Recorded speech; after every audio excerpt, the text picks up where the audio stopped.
Hey, what do you say today? This is Boz and Men speaking out, and I am graced with the Honorable Dr. J.R. Andrews. How you doing, sir?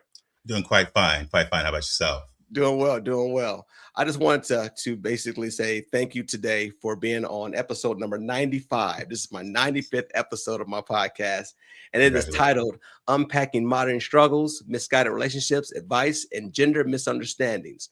We're going to dig a little bit more into that, but before we dig more into the actual, shall I say, in depth of the actual podcast, I want to give my listeners a little background about the excellence I have in the virtual room here, right? So right now, I am talking to Dr. J.R. Andrews, a marketplace chaplain, author, speaker, and legacy architect. Dr. Andrews is the author of Inner Shift, a spiritual care for the age of distraction, and Just Saying, a faithful brother's guide to dating with purpose, pace, and peace. Yeah. Rather than offering simple advice, he tackles real life challenges such as aimless relationships, unstructured faith, and misaligned success, and brings a fresh perspective with insight and honesty. His engaging and practical conversations motivate audiences to overcome confusion and pursue intentional living. Lastly, he is the founder of Inner Shift 360, a platform committed to helping people live fully aligned lives spiritually, in relationships, and personally. But wait, there's more. There's more. This gentleman is definitely making shall I say, putting his footprint in the sand and making sure it doesn't get washed away. So, Doc, how did I do? Hey, man, I want to meet that guy. Yeah, well, I think I see him along the pastures there. Yeah, yeah, Well, yeah. Doc, really, thank you once again. And I know I said a lot there in that short frame of time. Is there anything that you think that I've missed that you want to share with the audience? It's an interesting thing. We live in a space and place where titles and everybody gets certificates and this, that, and the other. And, I've got the degrees, hence the doctor piece before the name. But I think there's a difference between doing a dissertation and having life experiences. Hmm. And specific to the subject matter of today, I think what's also important just for the listeners' context is I've been married. I was married for a long time, 20 plus years, Hmm. 5 children. I've been divorced, was separated, had a 5 year gap in there, and then remarried. So I've not just studied the things, looked at scripture, and then talked and advised people as a chaplain, but I've also lived it. So just walking through those places, I know what it feels like. I know what it looks like when someone says the dating pool is full of or whatever, or people are speaking about the conditions or the situations that they face. I've confronted some of them firsthand, and they're not that distant. As you said, 54 and 51. So we're living in this space where we're old enough to say I'm old enough to remember, but I'm Right. also young enough and or have had enough proximal experiences to be able to look someone dead in the eye and relate to what they're talking about. So not Wow. just on paper, but in practice. I think I have a little something that I like to be able to share to make people's lives a little bit easier to walk. Well, definitely. Thank you very much for, like I said, you being a guest on the show. This is actually a very going to be a very powerful episode because, like I said, I have a lot of folks that are interested in understanding. They want to know. They want to know. They want to know. And I wanted to make sure I brought someone on here that not just only had the actual credentials, but to give it to them from a real perspective. Right. Yes. That's very, very real. Instead of sugarcoating responses or putting a little twist on them. Sometimes people need to hear the real. Yes, Right. sir. And I appreciate that. So, what this podcast is going to contain is we're going to discuss pitfalls and misguided relationship advice, right? And how it can create confusion by steering people in the wrong direction. We'll also Right. explore some common misunderstandings between men and women and consider consequences that often result in miscommunication, right? Yes. We've all had people in our lives that, it's funny in my experience that we've had the single folks telling the married folks how to live the married life. Well, I'm sure you've been to that circus, you've seen the clowns. Yes, So at the sir. end of the day, I'm trying to understand how can this person who's sitting in this silo type, environment be able to give me marital advice? And I'm taking it now, right? I'm soaking it in like a sponge, and I'm going to take that information and share it with my spouse. Right. The math ain't mathing on that one. Why is that? No, and and very frankly, the most brilliant things are simple. Most brilliant things are simple. And I believe it. I just pause there because unfortunately, we suffer. And one of my primary theses, when a thesis is, I guess, thesi, when I speak, is too many people are talking or taking advice from their wounds and from wounded people and calling it wisdom, right? And that's the problem. A lot of folks, when someone's generally speaking, I'm big to say Mhm. generally speaking, when someone who's single is giving someone who's married advice, it's because there's a perceived problem or there's something that there's a grass is greener on the other side that's behind the discourse in that moment. And bad advice is usually what comes and it confirms the wound instead of helping to heal them. I Right. think really that simple. Now we can jump in and go all over the place with it, but to your point, why would you be talking to someone who's never walked in your shoes or walked in a pair of shoes similar to yours? Um, when there are many, I guess, when you have people, you have resources and other things that can help based on the situation. I mean, marital challenges come in a whole lot of different forms. Correct. I'm not going to say no one who's single has no place to talk to anyone who's married, but at the same time, it's probably not the best pursuit seeking someone who isn't similarly situated. One of the things I'm big on, this is a slight tangent, but it's Mhm. is should married folks primarily socialize and associate with single folks? Uh, Mm. because you move differently as a single person than you did, or at least you should, than you do when if you're in a true partnership. A true partnership should be working to create something new and greater than the single, whereas a single person is usually looking out for self. So just back to your first question, perspective. Perspective is a lot. It's Sure. not necessarily everything, but it's a lot. And the perspective of a single person isn't necessarily going to line up with what I would hope is the perspective and the aim of a person who's married. So the Mhm. advice that you're receiving is going to likely be off target and generally misguided. Gotcha. Yeah, it's just I find it very interesting that with the world we live in with like the social media and everybody wants to be an expert in the 15-second clips and of you know where I'm going with this, right? So everyone wants to tell you what you should do and how you should treat and what you should be receiving and so forth. I would never go to a mechanic to teach me how to be a chef, right? So I Right. would never go to someone who was not credentialed or basically had some sort of data Right. and experience behind it to support, right? Because data drives decisions. So I would never have someone in a space to tell me anything if they didn't have the data to support it or they didn't have the next the will how or the know how, I'm sorry, to back it up, right? But we do it all the time. It sounds good, it looks good, it is good. No, that math ain't mathing. No, no. And in line with that, in the current ether is very much about self determination, self awareness, self love, self help, self. And a lot in there is a lot of good.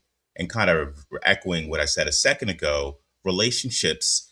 And one of the biggest problems, and I would proffer that one of the major issues with most relationships is this failure to understand that as I'm walking with someone, my partner isn't a plus one.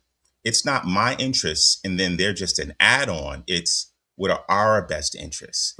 And as Mm, a single person, it's really, I won't say impossible, but it's really hard to put yourself in that place to start to think for a union when everything you do is unanimous because it's just you.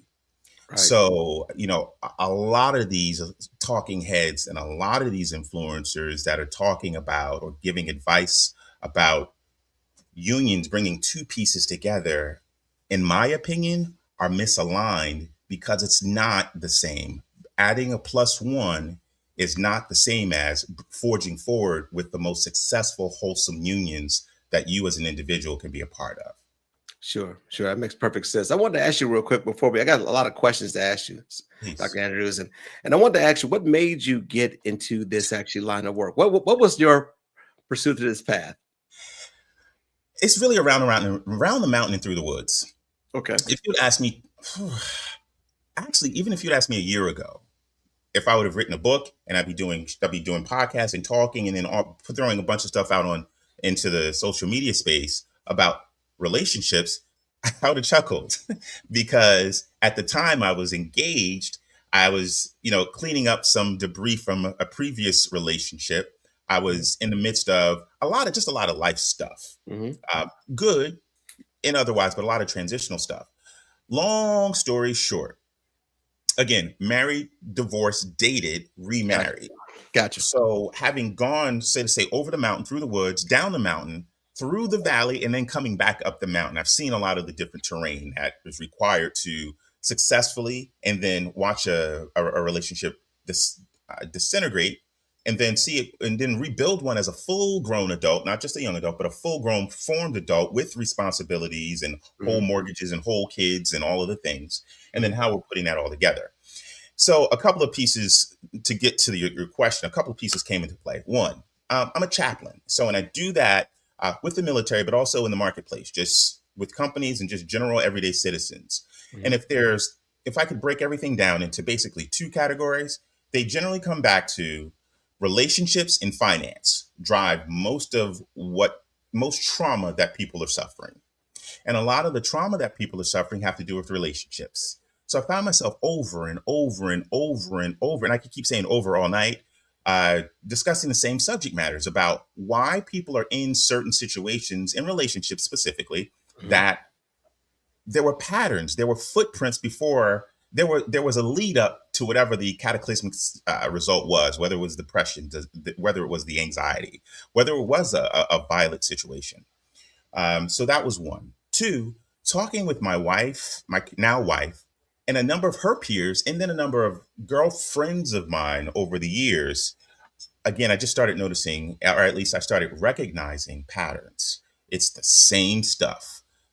Nothing changes as we get older. I say it to my kids now, who are all older teens and young adults. I Hmm. say to anyone who listens, you don't really see any new behaviors after high school. It just gets more expensive. The toys get bigger, the trips get longer, but it's the same stuff. Hmm. So the patterns, it's just patterns. So seeing those patterns over and over and over again. So what I did was I just consciously decided, okay, let me see if I can identify some of them and then put a name to some of them. Because once we put names to things and we're more easily able to identify them, we then Right. have something we can work with. We can give them the proverbial medicine to cure it, or at least start working toward to be better. So as you said, hearing everyone, not everyone, but a lot of people complaining about the dating pool isn't this, Hmm. and I'm not doing that. Okay, what can we do about it? And so in answering that question, I sat down literally one night. I sat down and I just wrote out, okay, what are the 10 top questions that if I was advising one of my daughters on or a really good friend on what they should be doing as in the dating world right now, what would they be? The next thing you know, I'm full on into writing my second book. Just saying. And it was meant to be from a genuine guy who cares about women, who loves women, Hmm. just kind of giving them not a blueprint, but giving them the mirror as well as a guide to, okay, how do you clean up some of the mistakes that you know that you're making and or do some of the things better that you may or may not see or understand. But at the same time, give it out in a manner and a voice that guys can listen to and be like, yeah, that's real. Uh, and hopefully in that exchange realize that a lot of the things that women are complaining about, men are complaining about, and a lot of the things men are complaining about, women are complaining about. Right. I'm Right. not going to say it's the exact same, but there's a lot more in common when we actually sit down and share discussions as opposed to describe men as a monolith, women as a monolith, and then go date as if they are. And then we just lose every interaction we're a part of because we go into them in either battle, surrender, or totally lost and confused.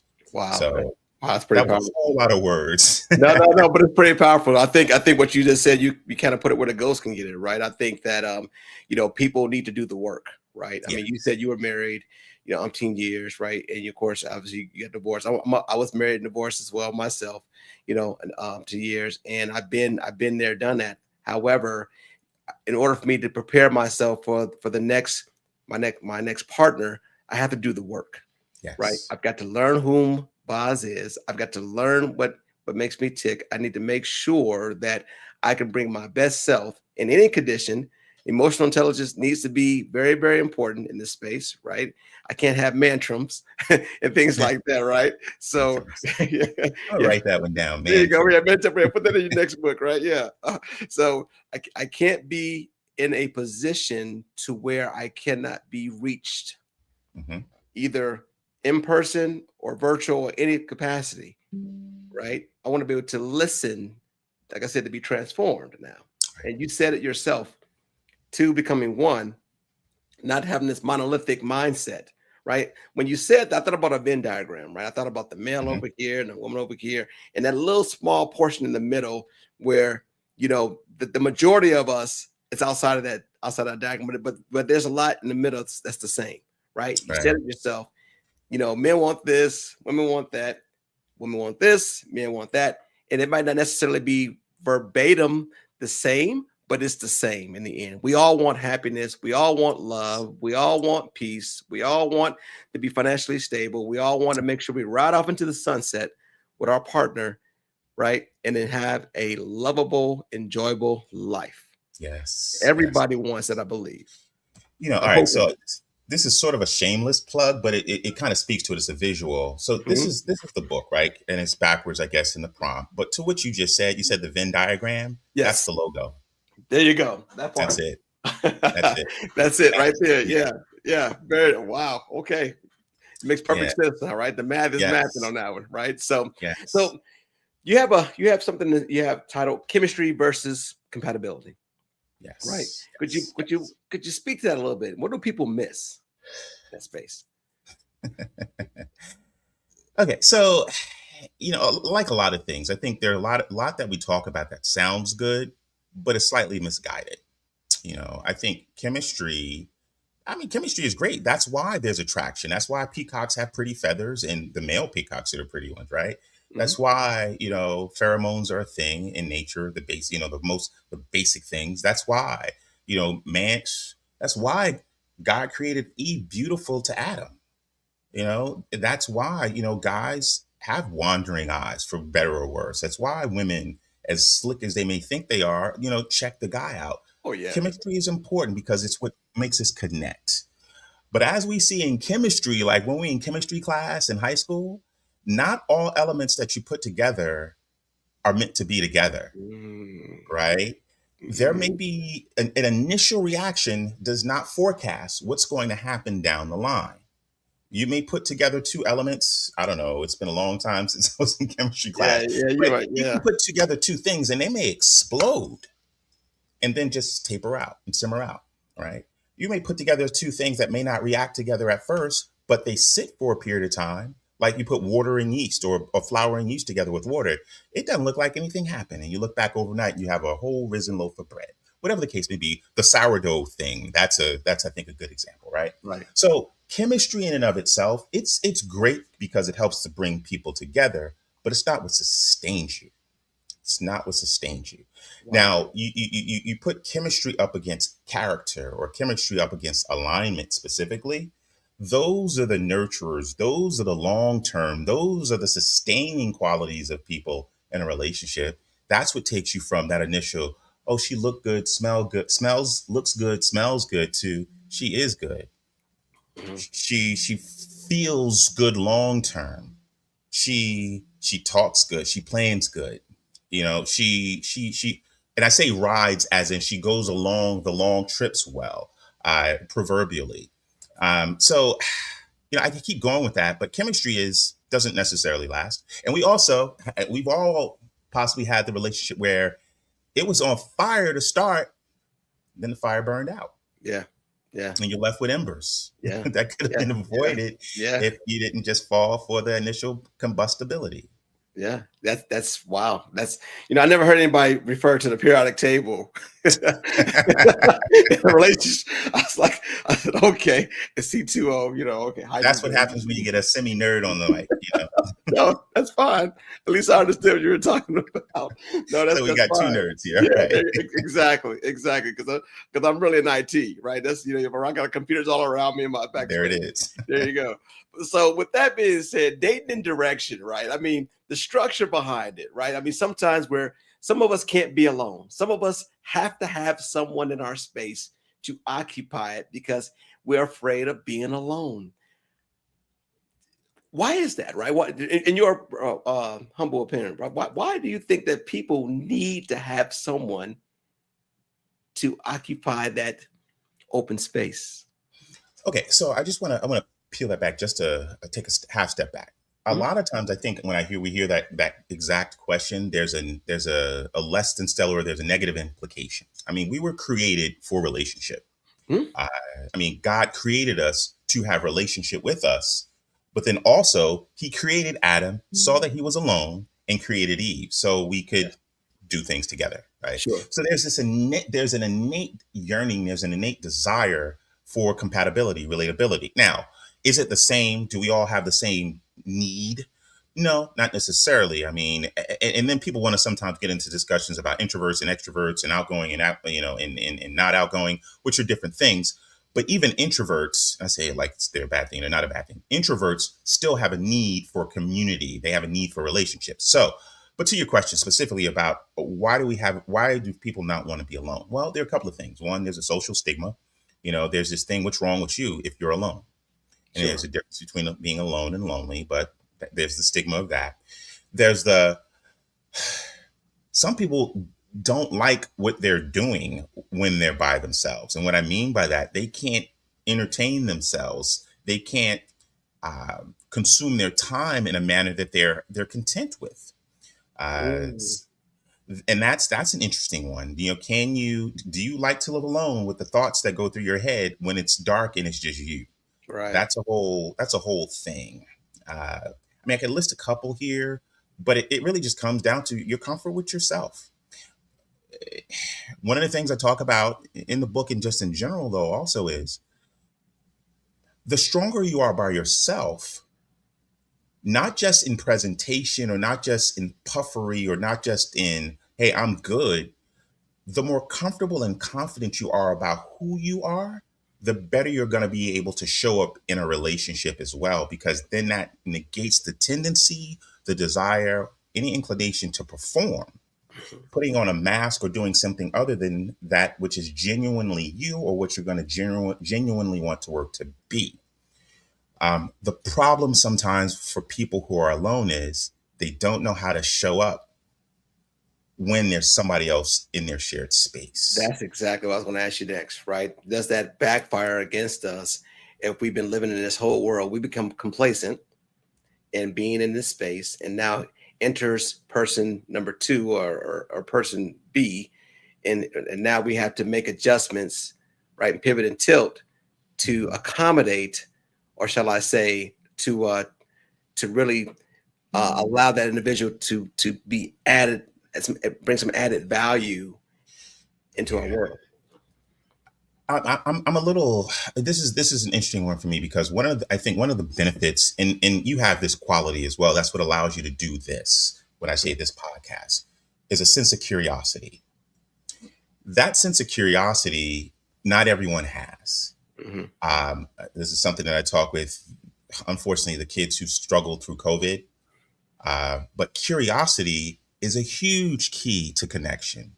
It's a huge key to academic performance. It's a huge key to just being able to connect with the person next to you on the bus, on the plane, in the restaurant, what have you, because it inspires creativity. It inspires conversation. In a relationship, what does it inspire? It inspires you to engage. It avails you to the possibilities as opposed to, if you're not curious, that generally means you're settled, you're content. And if you're content, you're not building anything new. You're not forging anything. You're not making anything new. You're prone to be that person I spoke about earlier, who is I'm just looking for a plus one, versus the person that's curious about what can this new thing that I'm trying to create possibly be. So, to the question just about being alone, sometimes it is that Sometimes Mhm. it's just the fear of what is unknown, and that's a huge problem. Yeah. And the way I just stated it was sort of anticlimactic, but that's a huge problem. People's fear of what they're going to get if they avail themselves, they make themselves open enough, if they're vulnerable enough to somebody else at a certain point. Wow. That's why you don't, and that suffers people not just to be single long term, but to be in long term relationships that don't advance because they're fearful of if they make themselves a little bit more vulnerable. They're fearful of if they change the next thing, if they take that next sort of proverbial leap, if they go to the next level. You know, fear is the antithesis of success in so many ways, but specifically in relationships. Again, one of those questions that has a lot of answers, but I would say I would offer that people generally fear what's unknown to them because they can't control the other person. But then there are also, I'll just leave it at that.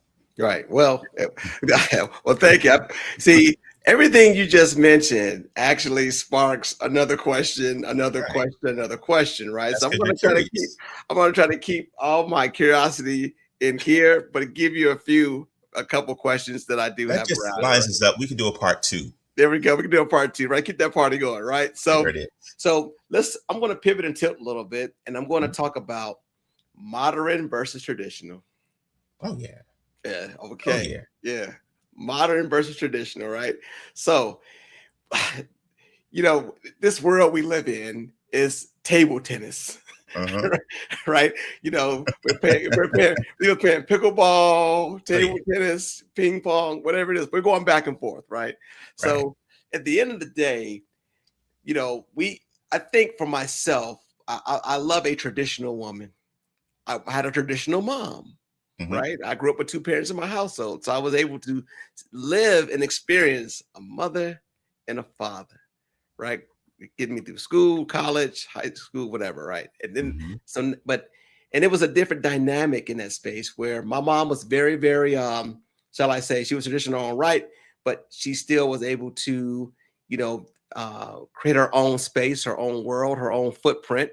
But having her, she was a caterer, she had her own business, Right. but she still was able to manage and navigate raising five boys, right? Me and my Oh, brothers. Yes. So I'm the middle one, right? So okay. and all of us came out to be okay. We got a Yeah. lawyer, we got IT directors, so we got professors and stuff like that. We Okay. parents did okay, but Yes, at the end sir. of the day, that was a traditional.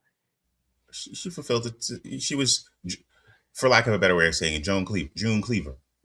There you go, exactly right. Leave it to be right. So now today's, I'm not saying it's a little bit of a challenge because it's Mhm. more I am woman, hear me roar, and that's okay. Women are doing great in the in the career marketplace and education. I think it's fantastic. Mhm. Ladies, if you listen to the podcast, men speaking out You're support about to get a your bunch of, growth, what's wrong with? development, and everything else in between. So I want to make sure I'm very clear on that. Right. However, sometimes that can have an interference in how what we as men look for versus what we're getting. Right. Right. Right. Okay, so that's a really, there's so many places we can go with that question. I'll name a number of the places and I'll pick one or two, right? Mhm. One of them is for men who are single in their 40s and 50s and they want a traditional woman, they have to marry much younger. Because if they want traditional, they generally want kids, and just because of biology, they're not going to be equivalent with a woman who's in her 40s to 50s because they're not going to bear children. Which, and that just lays down a whole lot of stuff right there. You're talking a middle-aged Right. man with a younger woman. So that's one lane to walk down. Another is this notion of, is one right or wrong? That's a whole lot of discourse that I think, frankly, is misdirected. But because and this is me, I default to the notion that who gets to define the rules of your relationship? And I just pause there because I pause there because I want people to really think about that.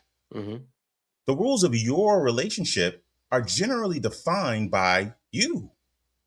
You know, I and my wife get to define the rules of our relationship, Mhm. not my mother and father, not her mother and father, definitely not our kids. And those are the Mhm. people closest to us. Her friends forget about it. My friends, nope.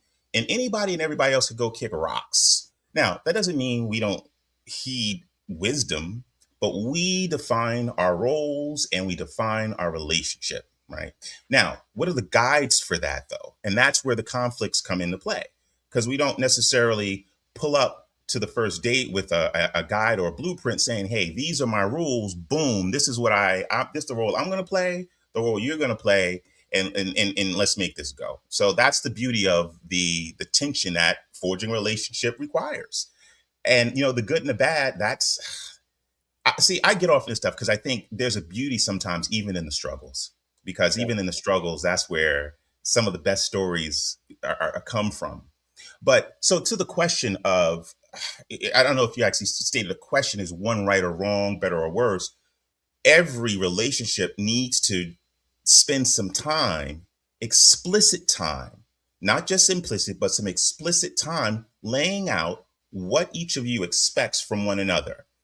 Are you going to be the primary breadwinner? And not just that is a question, but what does that mean? Okay, who's washing the dishes? Who's folding the clothes? Who's mowing the lawn?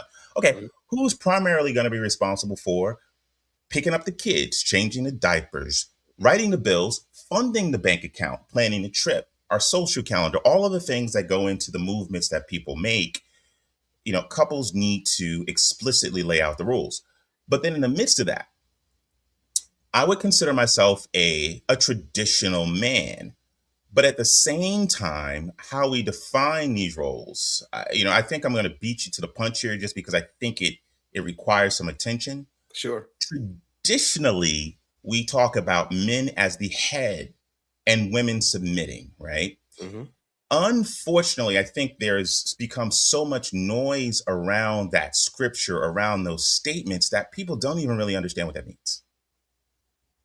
All they hear is submit, and there is no examination of who the submitter and who the submittee is and what the responsibilities are each party, Right. Right. right? Without casting any judgment or going up and down the way, part of what needs to happen again is an examination of what does it mean in your relationship to be the submittor and to be the submittee. The other Mm. piece is, and this is just biblical, what people miss is what comes next. The woman's supposed to submit, but the dude is supposed to be willing to give up his life. Um, Yeah. yeah, for Yeah. me, and this becomes a real interesting conversation because people think that just means, okay, I would die for, like Prince, I would die for you. Nah, it's not just I would die for you. It means you would give up everything. Right. And I know. I'm You sorry. I'm going to cut you off. I oh, please, apologize, my friend. oh, Uh, please, but we have a question. Right. We have a please. question from a listener Okay. right now, and the question is: the young lady, she asks, "Do you think the success of women has led to the shift in the idea of roles in relationships?" Absolutely. I mean, times change, roles change, economies have changed. We're no longer an industrial society. We don't any longer, frankly, we don't have landline phones. We have cellular phones.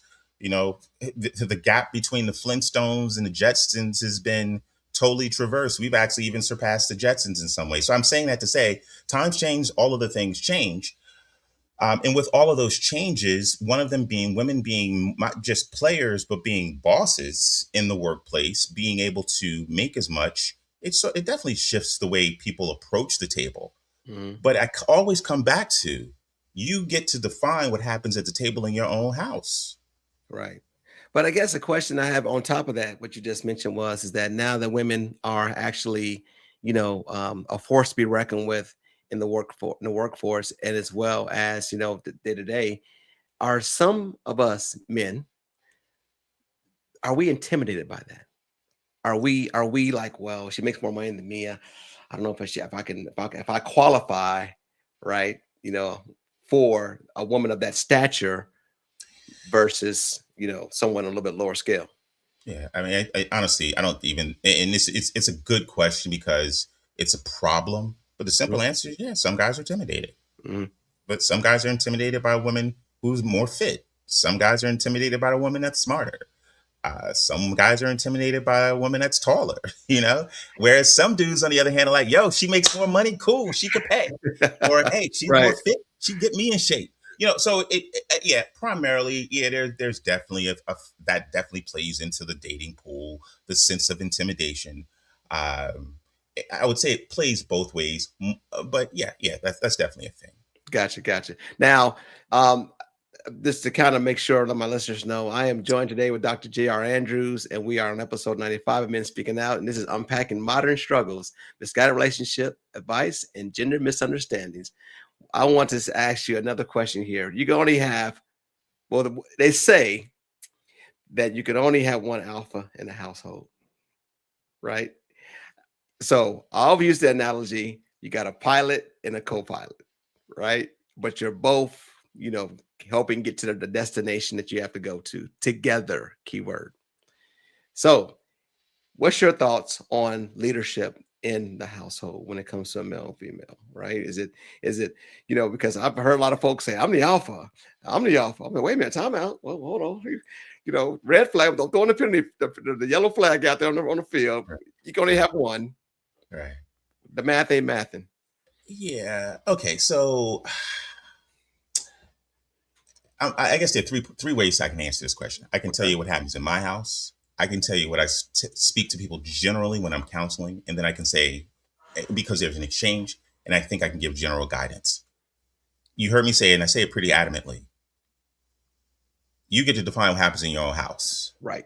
Period. Right. The thing that's going to make or break your relationship is between the two of you being able to fulfill the roles that are necessary for you to go from where you are to where you want to be. Mm-hmm. What that may require is sometimes Bob is standing on the mountain giving directives, and Jill is just doing what Bob says. Sometimes Jill is standing on top of the mountain, and Bob is doing what Jill says. Right. I mean, and I just use that as a picture. I think that's general guidance. Do what you need to do. Don't get Mm-hmm. caught up in part of intelligent deduction of who's supposed to be responsible for what is, who's been gifted the best talent to do it, who's got the better resources, who has the better mind, the better body to be able to do the things that are required to get you from where you are to where you're trying to go. Mm-hmm. And I think we are, unfortunately, and this is as old as Adam and Eve, we get caught up in this war of the sexes thing that just stymies our ability to do what we're supposed to be as a union.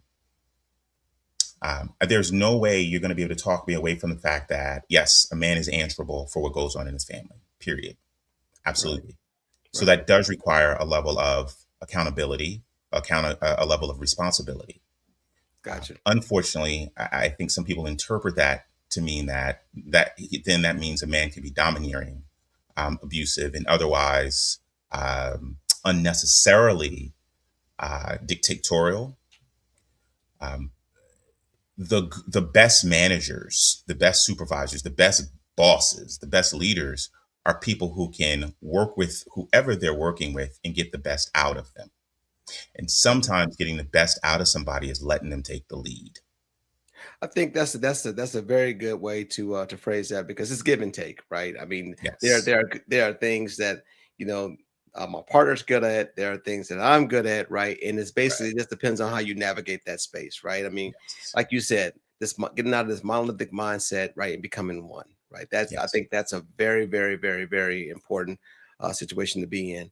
Now, we kind of talked a little bit about this before the podcast, but I'm going to go to the Bible on this one, right? We're going to talk about Ephesians 5:22 and 24, verse 22 to 24, which says, wives, submit yourselves to your own husbands as you do the Lord. For the husband is the head of the wife, as Christ is the head of the church, his body of which he is the Savior. Now, as the church submits to Christ, also wives should submit to their husbands in everything. Now, here's my question behind that. What I see is that a lot of single folks want their girlfriends to submit, right? They always quote the scripture because they want their girlfriends to submit. Well, the last time I checked, the Bible said, wives, submit to your husbands, not your girlfriends submitting to your man. So, in some cases, I get it, but I want to get your perspective on that whole, because sometimes people can use the scripture for their own advantages. Oh, yeah. Yes. Okay, so to that last thing you said, first thing is, why are you quoting the scripture, right? What's the rationale? What's your motive?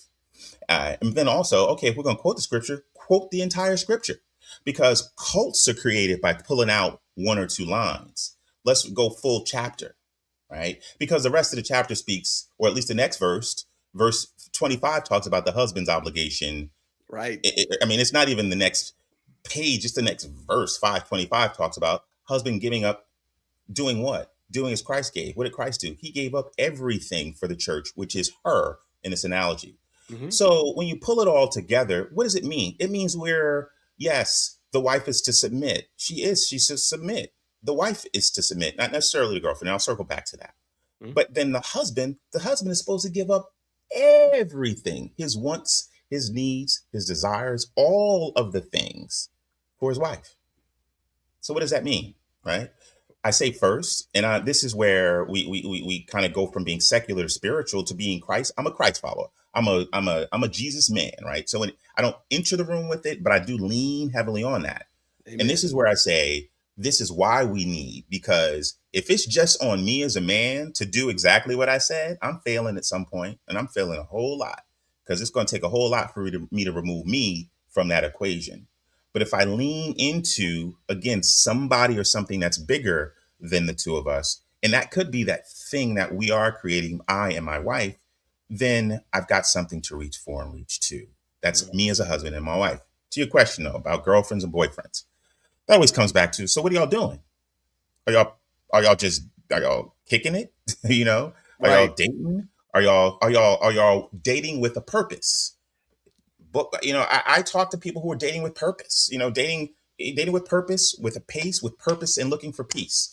If you're out here just, then who are you to tell somebody else what they're supposed to be doing? Right. So it's a question that requires context. I'm one that's big on, before you become a husband, before you become a wife, you need to you need to actually start to act like one with the person you're looking to be that with.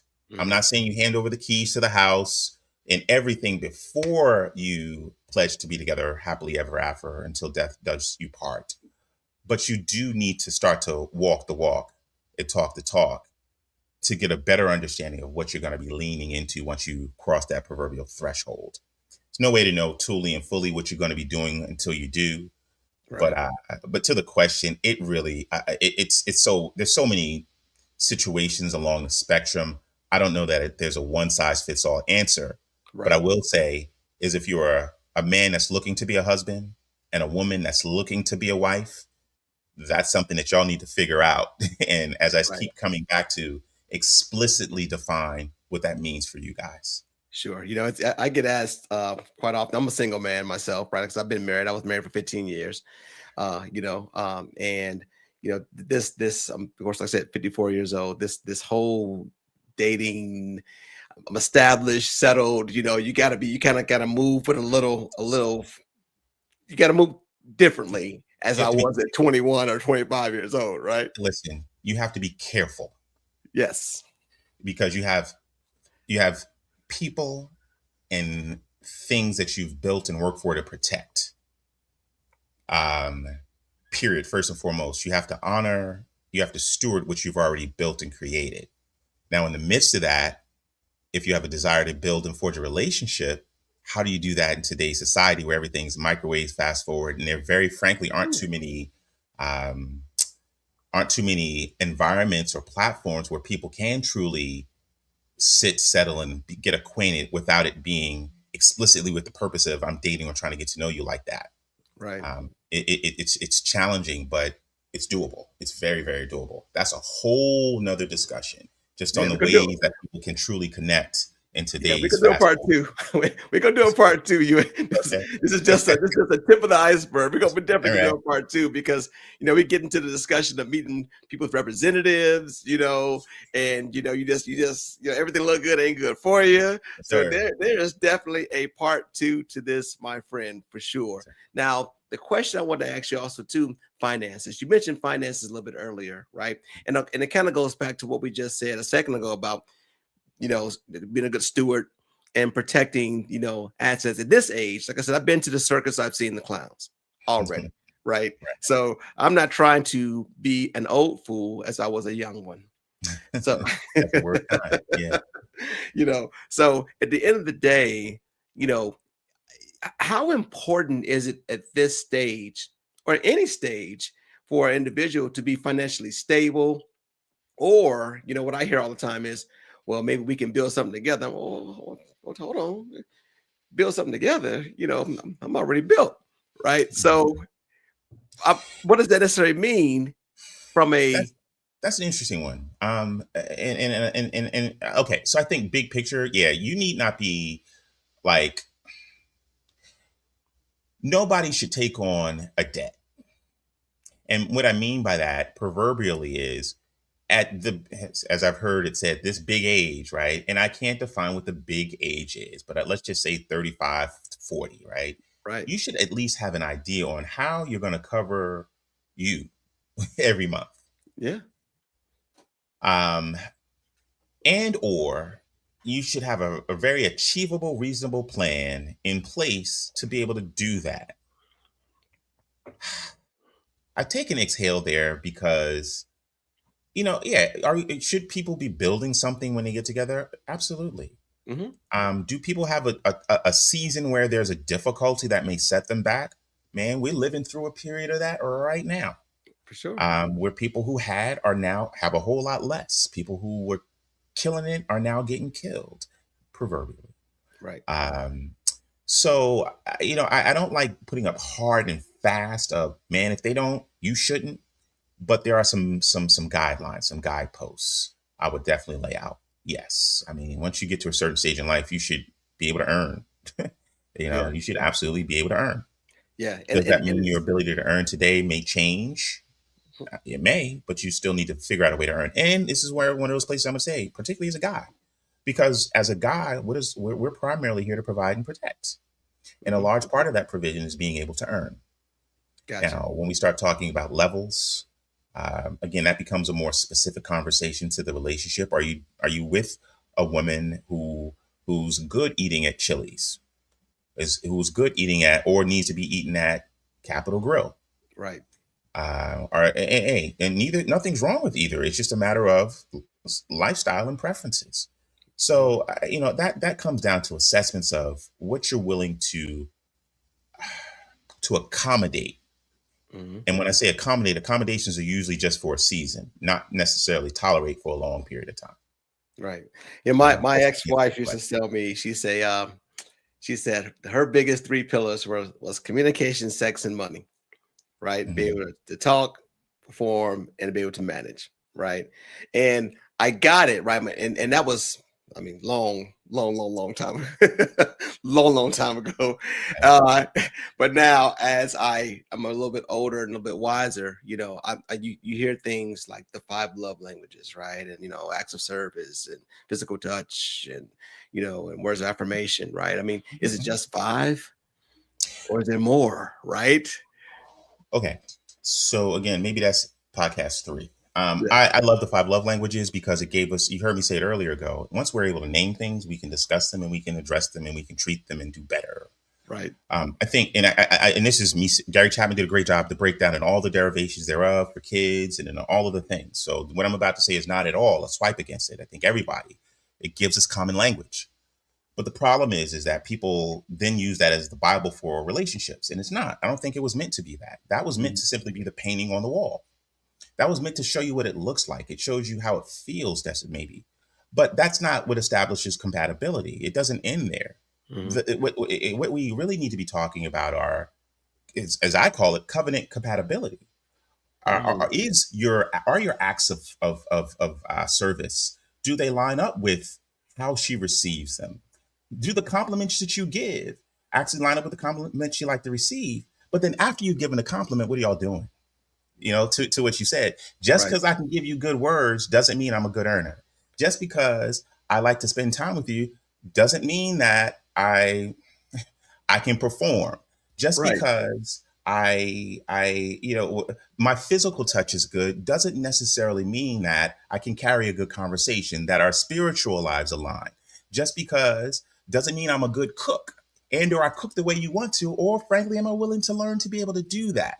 So I say all of that to say we got to get deeper. We've been stuck on love languages for what, 2 decades now. oh my goodness, a long Um, time. Yeah, yes, it's a long time, and it's again. huge service. Big up Gary Chapman and all of the things. But yeah, we need to dig deeper, especially as we've gotten older and have Mhm. been able to use that as a springboard to move from. The worst thing we can do is just get get what's the word? Get stagnant and just Yeah. lean into, well, she likes acts of service and I can do acts of service, and that's it. Yeah. And now we're stuck. Right, Yeah. Complacent really is what the word I really want to use, right? right. In that space, right? So with that being said, like there is, you said in your book, right, purpose, pace, and peace, Yes. right? Peace. That really stuck out to me, right? Because there's no price for peace, right? And so, how true is that when it comes to seeking a partner, right? Some of us don't want our peace disturbed. Some of us Mhm. are cool with, hey, listen, I'll date, but I'm not going to let that person get too far in because they're going to come mess up my peace. And you go to the dating profiles and you see Mhm. folks saying, I can do all bad by myself. No one's going to disturb my peace. Yada yada yada yada. Right. Right? What does that really mean in this world? Right? You asking one person. I think everybody has a personal definition of that. Yeah. I say it like this: been on this earth 51 plus years, lived in a lot of places, seen a lot of things, done a lot of things, had relationships, broke up, break up, so forth and so on. Father of five, right? So I've seen seasons. I've seen summers, winters, springs, and falls. I'm okay with change. I'm great with challenge. As a matter of fact, I welcome it and expect it, because sometimes it's a little bit of that rubbing that makes us stronger, that forging that allows us to sustain and to grow from. Some folks don't want to have none of that. They just want to be on placid, content waters still. And that in part dictates who you need to end up with, and or you at least need to be aware that, figure out how you cope and or manage or navigate through the choppy waters that most relationships are going to navigate. So peace is, I think, something that each of us needs to individually be able to define, because yes, it's ultimately important that the relationships that we're in forge, inspire, increase the peace. Mhm. But we need to be aware of, though, is what disrupts our peace and keeps us it keeps us peaceless. There's peaceful and peaceless, I guess. I don't know. Because I'm big to say this. Passion, you said it earlier, passion, chemistry, all of that can get you to the altar, but peace is what keeps you at the table. There you go. Peace is what keeps you at the table. So, but that definition of peace, man, I've come across some people that their peace is real thin, and to them they need, it's good, God bless you and good luck, because life Yeah. ain't thin. Yeah. uh, Wow. and Wow. that's on Wow. your own, or with, if you're with someone. Wow. So I can't define peace for anyone else, but it is ultimately important to know for self what that looks like. Mhm. And then you need to do one of two things: seek that which can complement your peace, or work to increase your peace, to so to say, avail yourself to more opportunities. Gotcha. Wow. Wow. Dr. Andrews, phenomenal. Phenomenal, my friend. We got a little time left, but this time is your time. These last few minutes are only for you. So I would like for you, if you don't mind, my friend, to give us a little small summary or synopsis of your inner shift, right? Talk about your books, right? Because your website Oh, is innershift360.com. yes. Right? And this, I know you have two books listed on there, if I'm not mistaken. And I wanted to ask if you wouldn't mind telling the listeners a little bit about each book, so that way we can kind of have them check it out and Yeah. hopefully download or purchase the book themselves. Yes, sir. Yes, sir. Hey, well, one, appreciate the plug. So okay, Inner Shift 360. I'll start there. That's the umbrella. It's a platform. It's a platform I built to just frankly just help people live lives aligned, help people live lives aligned spiritually, relationally, personally, and practically. Okay. Right. I think we overuse the term holistically. I don't get into a whole lot of discussion of physical performance, but that's actually part of my background. But anyway, spiritual, relationally, personally, and practically. And the idea is simple, really, really, really, really simple. You can't build a healthy life from a fragmented soul. I think we spend a lot of time. Some folks are very humanistic, but no matter how we do it, if we do it with a fragmented soul, we're always going to be limited by what's in this corpus, what's in this shell. So whether I'm talking about relationships, faith, purpose, or family protection, I'm talking about alignment. Who are you becoming? What are you building? And are you living from wisdom, or are you just reacting to wounds? Mm. Right. Wow. So that's inner shift. Now, under inner shift, there are actually I have two. I'll call them brands or two lanes. One which we spoke directly in today. That's just saying. Okay. Mhm. The other is South Elm Capital. They're on their face. They're so disparate. You're like, how do you do that? Legacy building and financial planning. Because as we talked about, love is preparation. That's I've right. sat with too many families at a funeral or preparing for a funeral, and they're passing the hat. Wow. And that, similar to how I got to doing just saying, that primed me and motivated me to start helping families to better prepare themselves, not just for rainy days, but for sunny days too. So Mhm. that's South Elm Capital, which is under Inner Shift. But more specifically, Just Saying. Just Saying is a book that I wrote, but it's also now become so the brand underneath which I've done a number of things in the relationship building space. And what it basically is me, Dr. J, doing big brother talking with a little theology in the bloodstream. And what that is it's for people who are tired of cute advice and want somebody to tell them the truth with love, though. I'm not into all of the noise and the yelling and all the cat Yeah. fighting online. You notice in how I answer most of the questions today, I don't claim to know everything and I don't claim too many absolutes. But I deal with dating, I deal with identity, which is huge, which is mega, mega, and which is why I think so many people are lost and confused out there right now. They don't understand who they are. So they don't even know how to show up when somebody else is in front of them Sure. asking, who are you? So identity, faith is huge for me. Self-deception, emotional patterns, and the stuff we keep calling growth when we really are just repeating ourselves in better language, right? Wow. So Wow. that's Just Saying. The book is not trying to beat people up. It's just trying to wake people up. And Right. the way it's composed, each chapter gives you a scene. There's a main character who goes through a bunch of different scenarios. Then it's an opportunity, which presents an opportunity to speak into her or speak to her about, okay, this is what's going on. Yeah, this is what I think you should do. And from a male's perspective, a male who loves women, this is what you're not seeing and what you may want to do. And then Mhm. we replay the scene, but she makes different choices. And then to cap off every chapter, there's what I call a Jesus echo. It's either something Christ said or something Christ did that Mhm. speaks to the dating space in a way that I don't think I've at least come across in a regular space. One of the things I stand on is this: dating and relationships is possibly one of the most important things we do. But who do we go who do we go to for the guidance? We don't learn it in school. Right. Churches, and I grew up going to church. I go to church. I love church, right? You Right. know, I'm not coming down on the church, but it does a terrible job. You know, the rule of church is no sex before marriage. That's it. You know, and then they have these singles ministries. Yeah, they call singles ministries. You know?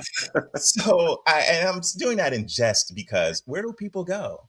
And then you lean on your friends who, if you're just talking to your peer group, most times they're just echo chambers or as lost as you. That's it. So, so there's not really truly, I don't know that there's there are, but it's so disconnected platforms and opportunities for people to just have real talk, Yeah. and that's Yeah. why I call it Just Saying, because at the root of a lot of this stuff, we know there's very little after you get to a certain age that you're hearing something new. You just have to hear it in a manner or receive it in a manner that you take it in and try and execute on it. Sounds like a same script, different cast type of thing to me. Or Yeah, in some ways it is. But yeah. what I've tried to do in the midst of that, in this Just Seeing universe, I have the book, but on the website, and I invite everyone to go. It's free. You go on a free website and you'll have fun with it because there's a dating ID quiz. Very nice, very nice. I Right? actually, when we post this podcast, I'm on iHeartRadio and Google Play, and I'm all over the place, right? So when I post this podcast, I would definitely show you the love and post your websites and information around whom you are as a person and the details and all this fun stuff. So you get ready, my friend, All right? right. Get All ready, right. right? Tidal waves coming. Get ready, right? There it So, is. There it is. uh, Dr. Andrews, I really appreciate you very much. This has been a very delightful and educational podcast, and we are going to do a part 2 in a part three. I'm getting the questions ready, right? I got my AI recording everything here. We're gonna go back and say, okay, pull out X, Y, and Z and give me A, B, and C. Okay. That's where All I right. come All with right. the IT stuff, right? With this. So I'm going to make sure that we touch base. I appreciate your time. I appreciate what you've shared. And it's good to talk to someone with a like mind. At the end of the day, people want to be loved and they want to be appreciated. However, to get there or to go through, you got to get through, right? So you've got Yes, sir. to get to that space. And it's a very nice to hear another brother being able to speak, ethically about this and educate our listeners at the same time, even myself. So yeah, I'm walking out here on cloud nine. We're good. Good. Good. Good. Good. Yes, Good. very good, my friend. Well, thank you Excellent. very much. I Thank you. appreciate you, Thank and you. God bless, my friend. God bless you as well. We'll talk soon. All right.